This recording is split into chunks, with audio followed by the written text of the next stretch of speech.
Bismillah, walhamdulillah, wa salatu wassalamu ala rasulillah, wa ala alihi wa sahbihi wa lah, amma ba'd. Assalamu alaikum wa rahmatullahi ta'ala wa barakatuh. How's everybody doing? Alhamdulillah. So today, inshallah, we're taking a look at ayah number 19 of Surah Al-Insan, Surah 76, in which Allah Ta'ala says, بَعْدَ أَعُوذُ بِاللَّهِ مِنَ الشَّيْطَانِ الرَّجِيمِ وَيَطُوفُ عَلَيْهِمْ وِلْدَانٌ مُخَلَّدُونَ إِذَا رَأَيْتَهُمْ حَسِبْتَهُمْ لُؤْلُؤًا مَنْثُورًا. Allah says, there will circulate among them young boys made eternal. When you see them, you would think them as beautiful as scattered pearls.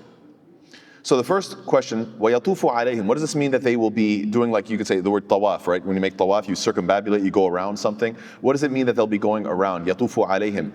Well, this is different than ayah number 15, which said that they will be served drinks. People will be going around with vessels and drinks. This refers to not just specifically drinks, but all kinds of services and all kinds of foods and all kinds of everything. So you see that from ayah number 15, it was the beginning with drinks. Now this ayah is expanding and saying now they're going to be served. It's like, when you have guests arrive, you start with entrees or, oh, let me get you a drink. And then after that, you go into the real food. You see, subhanAllah, there seems to be this welcoming of the believers into paradise. Now, the word, وَيَطُوفُ عَلَيْهِمْ وِلْدَانٌ. Wildan is the plural of walid. A walid is on the pattern of fa'il, but it indicates maf'ul, or so therefore mawlud. So the idea is someone that was recently born. In other words, someone who is young. This could refer to like a toddler or a child. So these are wildan. And when youth serve you, they move quickly, they move softly, they're very cute, they're very sweet, and they don't see themselves as equal to you, therefore they don't debate your command. And obviously these are the children of paradise, and so they are very adequate at what they do. They're not going to be crying and fighting and getting into all sorts of issues. Rather, they're going to be super adorable, and they're going to be serving you. It's nice to have servants serve you, but it's even cuter when little kids come up and they're all plump and they're so sweet. And the beautiful point about this is that Allah Ta'ala is highlighting the fact that there are different types of pleasures in this dunya. There's the pleasure of, let's say eating and then drinking and so forth. There's also the pleasure of having really cute, cuddly children around you. This has its own sort of therapeutic effect. When you have small kids, people grab children and just want to cuddle with them, and it gives you a very specific type of happiness. And so subhanAllah, Allah Ta'ala is highlighting that you're going to have that, you could say, quote unquote, baby time. These little kids are coming around with their drinks and they're serving, and it's absolutely adorable. And then Allah Ta'ala describes them as what? Mukhalladun. So meaning what? That they will be perpetually youthful, never going through some sort of rebellious teenage phase. And also, mukhalladun shows up twice in the Quran. Once when Allah Ta'ala says in Surah Waqi'ah, a similar ayah number 17, يَطُوفُ عَلَيْهِمْ وِلْدَانٌ مُخَلَّدُونَ, almost the exact same wording.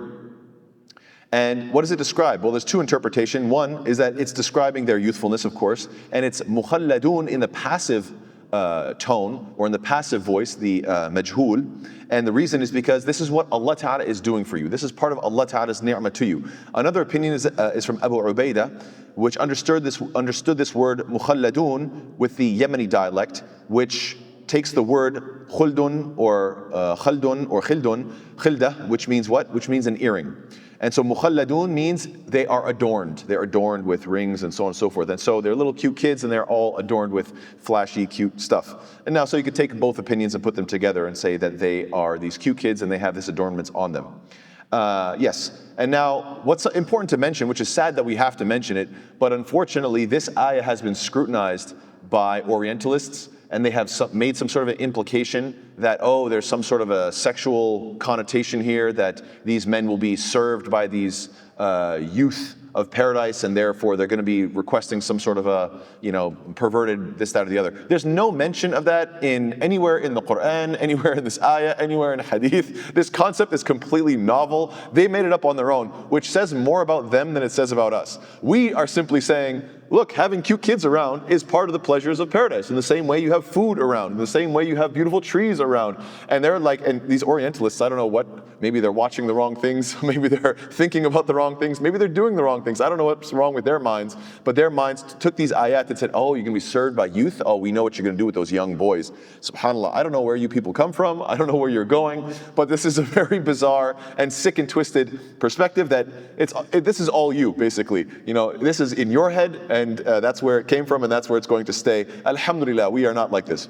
So now, Also, it's good to note that if a servant gets older, as they get age, they're going to have to be replaced. And obviously, replacement means you're going to have to train the next servant with all the same sort of ideas of like, these are my preferences, and these are my tastes and my habits, and so on and so forth. However, they never get old. They're perpetually young. They're perpetually enthusiastic, and therefore they will learn exactly how you are, who you are, and everything will be served perfectly. Simply put, young workers are strong but inexperienced, and old workers are experienced but they're weak. But this combines the best of both worlds. They get to have the youthfulness that also develops experience and never gets older.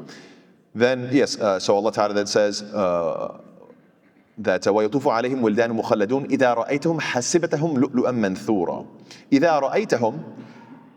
Now, who is that ra'ayta? And when you see them, who is the you here? It's a singular you.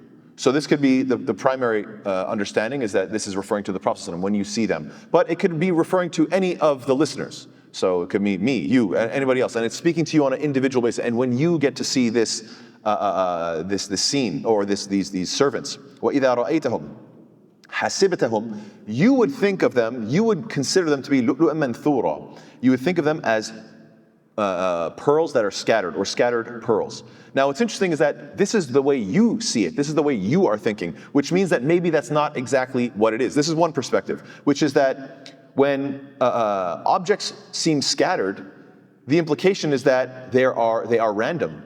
But the fact of the matter is, workers usually maintain a strict formation to avoid chaos. And so it could be the case that, Wallahu A'lam, Allah Ta'ala is teaching us that these workers, they may seem chaotic, they may look scattered, because hasibatum, you're the one who thinks this. That's not necessarily what it is. But you might think of this as chaotic. You're not noticing this distinguishable pattern that they are operating and collectively working in. And so this is one perspective that, subhanAllah, you see them moving around, and yet they have a system to them, and it's very beautiful to watch, and you can analyze the pattern and realize that actually this is very organized, despite the fact that they just look like cute little kids just running around. It's actually very professional. So subhanAllah, it's really makes it more adorable. Now there's other perspectives on this. لُؤْلُؤًا مَنْثُورًا. What does it mean that they look like scattered pearls? Well, one perspective is that lu'lu is something individually beautiful, and manthur is scattered looking at it collectively. Sometimes people look good as a group, but then when you zoom in and look at one person, they don't look as good, However, this seems to be saying they're beautiful from both perspectives. Whether you take a step back and look at them collectively, they look just gorgeous.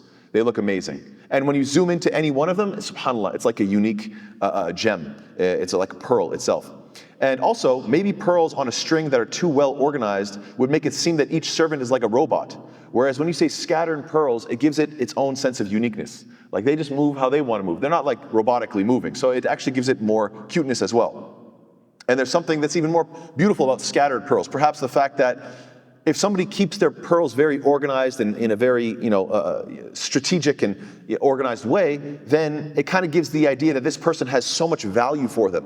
Whereas if you see a bunch of scattered pearls, it's as if they're saying that, like, I have so many pearls, it doesn't even matter, right? So even the term scattered pearls implies that what? You have so much dominion and so much wealth that it's not that, oh, everything is so strictly organized. No. I have so much wealth, it doesn't matter. They can just go wherever, they can do whatever, it's all good anyhow. So it just kind of, it's almost like boasting of the grandeur of the situation. And of course, yes, I mentioned that point. So then Allah subhanahu wa ta'ala says what? وَإِذَا رَأَيْتَ ثَمَّ رَأَيْتَ نَعِيمًا وَمُلْكًا كَبِيرًا. Allah Ta'ala then says, and when you look there, as in paradise, when you look there, you will see pleasure and great dominion. So two things are mentioned here. Na'iman, which is very general, which is very open-ended, just pleasure. And then mulkan kabira, great dominion. So this is a very interesting ayah. وَإِذَا is conditional. It's saying, and when you look, and it also the implication is that, and wherever you look. When you look and wherever you look, you will see beauty. And this is contrasting the dunya, where you could look in some places and see beauty, and then you could look in other places and see something not so beautiful, right? It's not that everywhere is beautiful. But the idea here is that it doesn't matter where you look. Whenever you look, wherever you look, you're just going to see more and more beauty. And then there's the question of why is the word ra'ayta mentioned twice? وَإِذَا رَأَيْتَ, and when you look, ثَمَّ, there, رَأَيْتَ نَعِيمًا, you will see. So ra'ayta, you will see, is mentioned twice. Why the repetition? It's almost referring to, and Allah knows best, it seems to be referring to a double take. You know, you guys know what, you're looking, check again, what was that? What was that? Whoa, whoa, whoa, whoa. And it's just something that is so beautiful, so incredible, that everywhere you look in paradise, it's like you want to take a double check, a triple check. Well, I can't believe it. Let me see that again. Let me zoom in. Let me focus. Let me pay attention. What's going on here? So Allah Ta'ala is giving this impression that you are so impressed perpetually, constantly, you want to be taking these double takes. وَإِذَا رَأَيْتَ ثَمَّ رَأَيْتَ نَعِيمًا وَمُلْكًا كَبِيرًا. SubhanAllah, it has that power to it. The word thamma means there, but it implies what? There and there and there and there and there and there. Everywhere you look, there. When you look, and it's just, you keep on checking, and you're even more impressed. Na'iman is indefinite. And sometimes the implication is what? Unrestricted. Because if it was something specific, lam al-ahd, an-na'im, then maybe we're talking about a specific type. No, na'iman, open-ended. And it could be tanween ta'zim, that it's just greatness. And so, wallahu ta'ala a'lam, there are many different ahadith that talk about the greatness of paradise. I'd like to mention a couple of them that I think are quite beautiful and very much give you this anticipation. The Prophet ﷺ said what? Sahih Muslim, authentic hadith. إني لأعلم آخر أهل الجنة دخولا الجنة وآخر أهل النار خروج منها. He goes, I know of the last of inhabitants of paradise to enter it, and the last of the inhabitants of hellfire to exit it. رجل يؤتى به يوم القيامة, that there's going to be a man who's brought on Judgment Day. فيقال أعرضوا عليه صغار ذنوبه وارفعوا عنه كبارها. That Allah Ta'ala it will be said, present to him his small sins, but hold away his larger sins. So just show him some of the smaller ones. It's a beautiful hadith.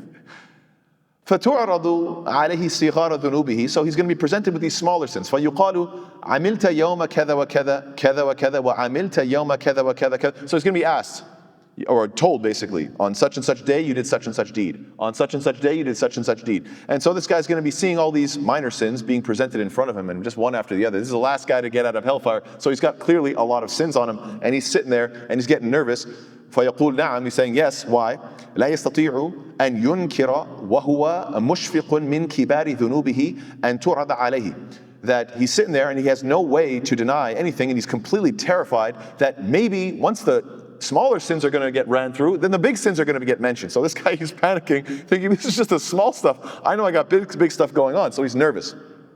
فيقال له, so it'll be said to him, فإن لك مكان كل سيئة حسنة. Then he's going to be told, for every evil deed that you did, it's going to be replaced with a good deed. So this guy sees this equation, he's completely amazed, and what does he do next? فيقول ربي قد عملت أشياء لا أراها هنا. So the guy's going to say, my Lord, there was a bunch of stuff that I did worse stuff. So a second ago, he was terrified of the big things being shown, right?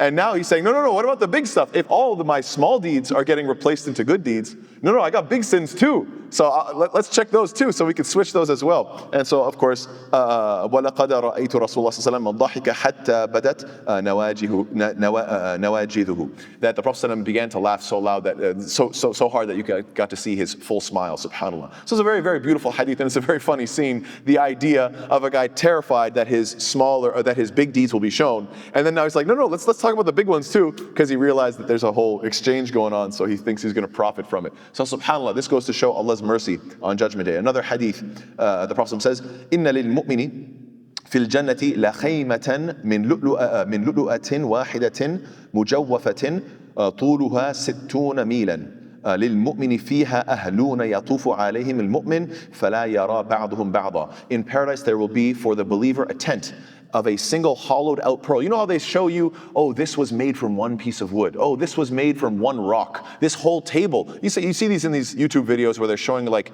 billionaire homes and stuff like this. Look at this countertop. It was made of one piece of granite, and it's such a big deal. SubhanAllah, can you imagine an entire home that the Prophet was saying? In paradise there will be for a believer a tent of a single hollowed out pearl, the breadth of which would be 60 miles. We're talking about a skyscraper. We're talking about this gigantic building that is so huge, and this whole thing has been intricately cut out and designed internally. It would be meant for the believer, and the believer would go around it, and none would be able to see others from amongst his family. So he has different families, he has different, you could say, wives in paradise, and subhanAllah, custom design, privacy, and they have all different areas. And they don't have any reason to go because they have everything they need. It's so big and it's so lavish, and they have all this privacy and so forth. Another hadith, the Prophet says what? إِذَا دَخَلَ أَهْلُ الْجَنَّةِ الْجَنَّةَ يقول الله تبارك وتعالى that when those who enter paradise will enter, when the people of paradise enter paradise, that Allah subhanahu wa ta'ala will say, تُرِيدُونَ شَيْئًا أَزِيدُكُمْ. Do you want anything else that I give you more? فَيَقُولُونَ أَلَمْ تُبَيِّضْ وُجُوهَنَا. They will respond, Ya Allah, haven't you brightened our faces? أَلَمْ تُدْخِلْنَا الْجَنَّةَ وَتُنَجِّينَا مِنَ النَّارِ. Didn't you enter us into paradise and take us out from the fire? This hadith is so beautiful because it shows, obviously, if any of us were thinking, I'm going to ask for more and more and more and more. There's actually a point where they're like, listen, I really don't know what else to ask for. I've exhausted everything. Like, I got it all. At this point, there's nothing else to ask for. Like, I understand you can give me anything, but I don't know. That's it. My mind has been completely exhausted. I've asked for everything.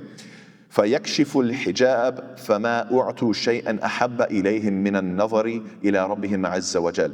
So then Allah subhanahu wa ta'ala will lift the veil from them, and of all the things given to them, nothing would be more dear to them than the sight of their Lord, the most mighty and the most glorious. So subhanAllah, this is part of the ni'mah, na'iman. This is part of the blessings that the believers will get. And then Allah says what? وَمُلْكًا كَبِيرًا. And Allah uses this words that will relate to the absolute greatest dominion. We think of presidents, we think of people that have incredible cars and boats and yachts and this, that, and the other. That's the mulkan kabira that we think of. And Allah Ta'ala is saying, no, this is on a different scale. This is the mulkan kabir. I'm defining it as kabir. It's not your concept of kabir. It's Allah Ta'ala's concept of kabir, of greatness. So this is a different level altogether.